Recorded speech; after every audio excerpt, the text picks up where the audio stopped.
জামাত ইসলাম হচ্ছে এমন একটা দল যে দলটার একটা বাচ্চাদের সংগঠন ফুলকুড়ি, সেই ফুলকুড়িরও 1 লক্ষ সার্কুলেশন করা একটা পত্রিকা আছে, পত্রিকার নাম ফুলকুড়ি, 1 লক্ষ কপি চলে। আর শুধু এখানেই শেষ নয়, তাদের আপনি সারা দেশ, এই যে বাংলাদেশের যা ইচ্ছা তাই হয়েছে, কিন্তু তাদের কিন্তু অর্থনৈতিক কোনো পতন হয়নি। তাদের ইসলামী ব্যাংক তাদের মতো করে তারা চালিয়েছে। তাদের যত প্রতিষ্ঠান ছিল, তাদের বাংলাদেশে প্রায় 350 প্রতিষ্ঠান, আগেও বলেছে এখনও বলি, 350 প্রতিষ্ঠান আছে, যে প্রতিষ্ঠানে আমাদের প্রায় 30 থেকে 35 হাজার বাংলাদেশের নাগরিক কর্মজীবী হিসেবে জীবিকা নির্বাহের মধ্য দিয়ে জীবন নির্বাহ করছে।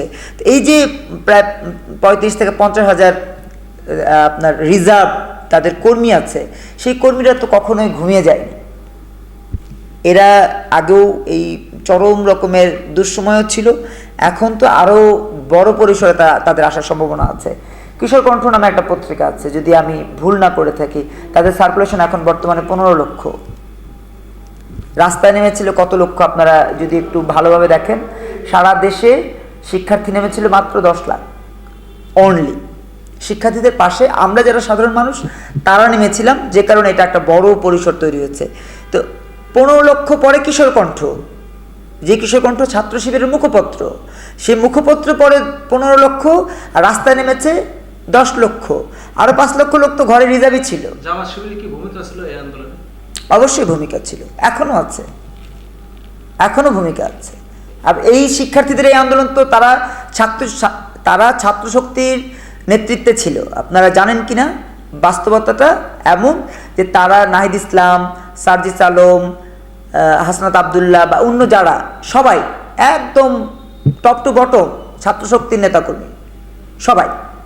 2-1 হয়তো ব্যতিক্রম হতে পারে, কিন্তু ওই যে ছাত্র শক্তিরা যে এত বড় একটা পরিকল্পনা করেছে, যখন তারা নির্যাতিত হচ্ছিল, নিষ্পেষিত, তাদের পরিকল্পনা কিন্তু হুটহাট করে হয়েছে।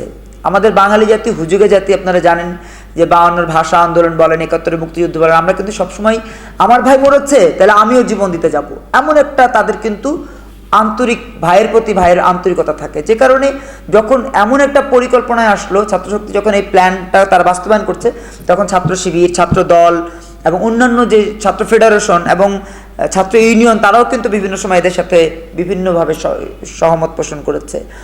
তো এই যে একটা বড় আন্দোলনকে কেন্দ্র করে সবাই ঐক্যবদ্ধ হচ্ছে, সেখানে ছাত্র শিবিরের একটা বড় অংশগ্রহণ ছিল। এটাকে অস্বীকার যদি কেউ করতে চায়, এই সমন্বয়কদের মধ্যে কেউ যদি বলতে চায় যে না আমরা সাধারণ শিক্ষার্থী, তাহলে তারা ভুল করবে এবং ইতিহাস, গণমাধ্যম তাদেরকে ভুল প্রমাণ করবে। গণমাধ্যম বলছে যে নাহিদ ইসলাম ছাত্রশক্তি করতেন, কেন্দ্রীয় নেতৃত্বে ছিলেন। গণমাধ্যম বলছে আক্তার হোসেন ছাত্রশক্তি করতেন। তাহলে আমি তো আর গণমাধ্যমের বাইরের কোনো কথা বলছি, আমি যেটা বাস্তবতা সেটাই। তাহলে এমন একটা প্ল্যাটফর্মে ছাত্র শিবিরের যারা সমর্থন দিয়েছে, যারা অংশগ্রহণ করেছে, তাদেরকে অস্বীকার আমি মনে করি না কেউ করতে পারবে।